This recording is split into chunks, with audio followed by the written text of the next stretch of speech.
Welcome back my friends. स्वागत है आप सभी का।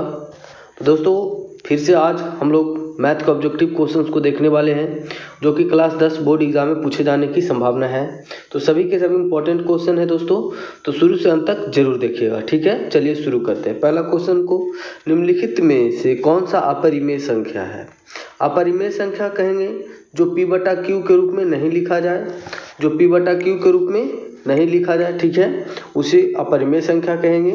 तो दोस्तों इसमें देखिए रूट 17 है, जो 17 है इसका पूरी तरह से पूर्ण वर्ग संख्या नहीं है, ये पूर्ण वर्गमूल इसका पूरी तरह से नहीं निकाल सकते हैं, तो इसीलिए यही हो जाएगा। ये कौन सी संख्या हो जाएगी? अपरिमेय संख्या, ठीक है। जैसे देखो 100 का, तो 100 का 10 होगा, इसका 2 हो जाएगा, रूट 4 का इसका 4 और ये 5 9 हो जाएंगे। तो ये सभी के सभी कैसी संख्या है? एक पूर्ण संख्या है, जो कि पूर्ण संख्या कैसी संख्या होगी? परिमेय संख्या होगी, ठीक है, ध्यान रखिएगा। अगला क्वेश्चन को देखेंगे, निम्नलिखित में कौन सा अभाज्य संख्या है। दोस्तों अभाज्य संख्या कहेंगे तो इसका कहने का मतलब क्या होगा? वह संख्या जिसका 2 ही फैक्टर हो। कितना फैक्टर हो? 2 ही फैक्टर हो। वह संख्या जिसका 2 फैक्टर हो उसे अभाज्य संख्या कहेंगे, ठीक है दोस्तों। तो इसमें 2 किसका होगा? 41 का। किसका होगा? 41 का। ओनली 2 फैक्टर किसका होगा?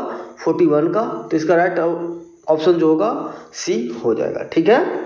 देखिए सभी के सभी जितने भी ऑब्जेक्टिव क्वेश्चन हैं बोर्ड एग्जाम में पूछे जा चुके हैं, तो ध्यान रखिएगा दोस्तों, इस बार भी पूछे जाने की संभावना है। इससे रिलेटेड भी पूछे जा सकते हैं या सिमिलर क्वेश्चंस को देखने को मिलेगा, ठीक है। चलो अगला देखेंगे, 2 लगातार संख्याओं का मसा है। 2 लगातार जब भी संख्या रहे तो उसका मसा क्या होगा? तो दोस्तों 1 हो जाएगा, ठीक है। जैसे लगातार संख्या कोई भी ले लो, जैसे हमने सपोज 2 और 3 लिया, जब ये 2 और 3 का मसा निकालेंगे HCF तो कितना होगा? हमेशा 1 ही होगा। कोई भी 2 लगातार संख्या हो, एनी 2 नंबर्स, ठीक है, उसे क्या, उसके कौन मसा कितना होगा? 1 होगा, ठीक है दोस्तों। तो वीडियो को लाइक करिएगा और चैनल पे पहली बार है तो प्लीज़ सब्सक्राइब जरूर कर दीजिएगा, ताकि आपको इसी तरह से हेल्पफुल वीडियो मिलता रहे, ठीक है। चलो अगला देखेंगे, निम्नलिखित में कौन सा परिमेय संख्या है। परिमेय संख्या है, ठीक है।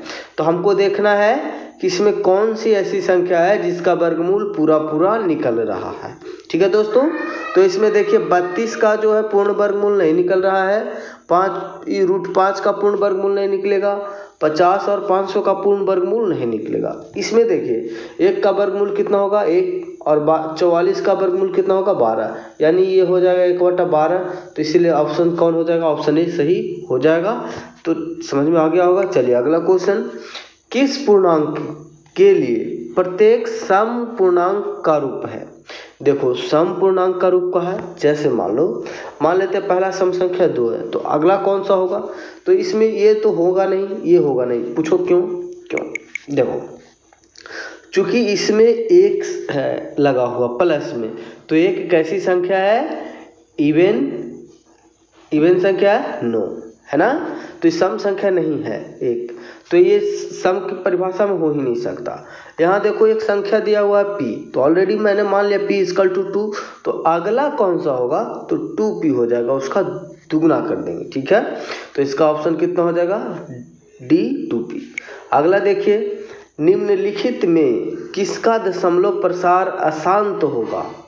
अशांत, समझो शांत होने का डिफिनेशन समझ लेंगे तो शांत तो ऑलरेडी अपने से निकल जाएगा। शांत होने का जो भी फ्रैक्शन है, जो फ्रैक्शन हो, कोई भी फ्रैक्शन हो, उसका अगर जो हर का फैक्टर करेंगे, किसका? हर का फैक्टर करने पर सिर्फ 2 आना चाहिए, या तो सिर्फ 5 आना चाहिए, या 2 और 5 दोनों उसका अगर हर का फैक्टर आ रहा है तो वह संख्या क्या हो जाएंगे? शांत प्रवृत्ति के हो जाएंगे, ठीक है। वह फ्रैक्शन कौन सी प्रवृत्ति का होगा? शांत प्रवृत्ति का। तो देखो इसको भी करेंगे तो 5 ही आएगा और 2 आएगा, इसका भी 2, इसका भी 5 आएगा सिर्फ, ठीक है। और 13 इसको 243 यानी 243 को जब फैक्टर करेंगे तो ये 3 से भी मल्टीप्लाई होगा, 3 से भी इसका फैक्टर है, तो इसीलिए ये कौन सी प्रवृत्ति का हो जाएगा? अशांत प्रवृत्ति के, ठीक है। चलो अगला देखेंगे, एक अशून्य परिमेय और अपरिमेय संख्या का गुणनफल होगा। अशून्य परिमेय कहने का मतलब अशून्य परिमेय जो शून्य ना हो, 1 2 3 इस तरह से हमें कोई नंबर लेना है, नेचुरल नंबर। ठीक है, देखो मान लो मैं कोई परिमेय संख्या 1 ही लेता हूँ और कोई अपरिमेय संख्या जैसे ले लिया, कोई भी अपरिमेय संख्या लो उस √2। ठीक है, मान लो √2 अपरिमेय संख्या लेते हैं, जब इसको गुना करेंगे तो कितना होगा 1√2। तो ये हमेशा किस फॉर्म में आ जाएगा, अपरिमेय के फॉर्म में। तो इसका जो ऑप्शन हो जाएगा सटीक ऑप्शन बी सही हो जाएगा। ठीक है, चलो अगला क्वेश्चन देखेंगे। जब ये देखो दोस्तों इस तरह के जब क्वेश्चन है डॉट डॉट अंतिम में लगा हो इस तरह से, हाँ डॉट डॉट लगा हो तो आंख बंद किए इसमें ऑप्शन अपरिमेय वाला लगा देना, सटीक सही हो जाएगा। ठीक है, चलो अगला क्वेश्चन को देखेंगे। सहअभाज्य संख्या का मसह होता है। जब देखो सहअभाज्य संख्या का मसह पूछा है तो जब भी सहअभाज्य संख्या की मसह पूछे को प्राइम नंबर का तो 1 होता है। कितना होता है, 1 होता है। ठीक है दोस्तों, को प्राइम नंबर का कितना होता है, मसह 1 होता है। ठीक है, सहअभाज्य संख्याओं का मसह कितना होता है, 1 होता है। ठीक, अगला देखेंगे। यदि एक धनात्मक पूर्णांक है तो धनात्मक विषम पूर्णांक के रूप में होगा। देखो दोस्तों इसमें देखो विषम संख्या कौन सी लौक रहा है, इसमें दिखाई दे रहा एक कैसी संख्या है, विषम संख्या। तो इसमें ऑप्शन लगा देंगे। ठीक है, जहां विषम दिखे वही इस तरह के क्वेश्चन में हो जाएंगे, सटीक आंसर सही हो जाएगा। ठीक है, चलो अगला। निम्नलिखित में से कौन अपरिमेय संख्या नहीं है। अपरिमेय संख्या नहीं कहने का मतलब वह परिमेय संख्या होनी चाहिए। ठीक है, देखो कौन होगा इसमें, देखो पाई कैसी संख्या है, अपरिमेय संख्या। √7 कैसी संख्या है, अपरिमेय संख्या। √2/√5 कैसी संख्या, अपरिमेय संख्या। तो हमें अपरिमेय नहीं पूछा है, तो ये दोनों तो अपरिमेय है ही, तो ये नहीं हो जाएगा अपरिमेय संख्या, तो ऑप्शन डी सही हो जाएगा। ठीक है, चलो अगला। यदि दो संख्याओं का गुणनफल 2166 है, कितना है, यदि दो परिमेय संख्याओं का गुणनफल 2166 है और उनका मसह 19 है तो वो संख्या का लसा क्या होगा।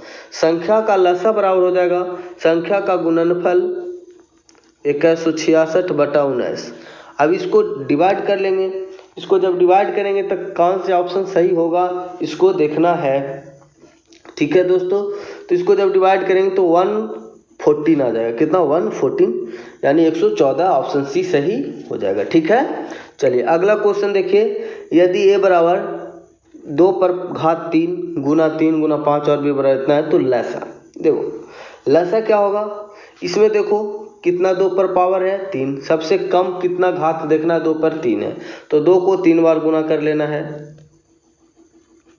ठीक, अब देखो अधिकतम 2 पर घात कितना है, 3 से कितना ज़्यादा है तो 1 ज़्यादा, तो 1 2 और लगा लो, हो गया। बाकी देखो 5 इसमें भी है, 5 है इसमें, तो 1 5 को रख लो और फिर 3 को रख लो और 7 को रख लो। जब इसको गुना करेंगे तो कितना आएगा, 1680 हो जाएगा। ठीक है, चलिए अगला क्वेश्चन देखेंगे। निम्नलिखित में से कौन सी अभाज्य संख्या है।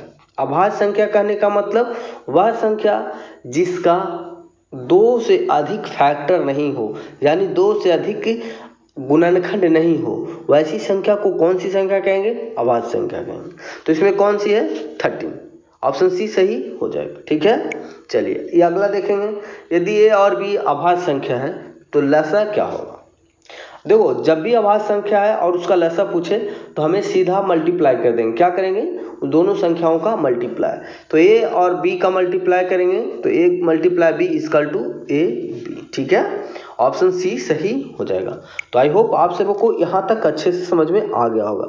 तो फिर से कहना चाहता हूँ साथियों, वीडियो को लाइक करिएगा और चैनल पे पहली बार है तो प्लीज़ चैनल को सब्सक्राइब जरूर कर लिया करो ताकि इसी तरह का आपका कंटेंट मिलता रहे। Thank you.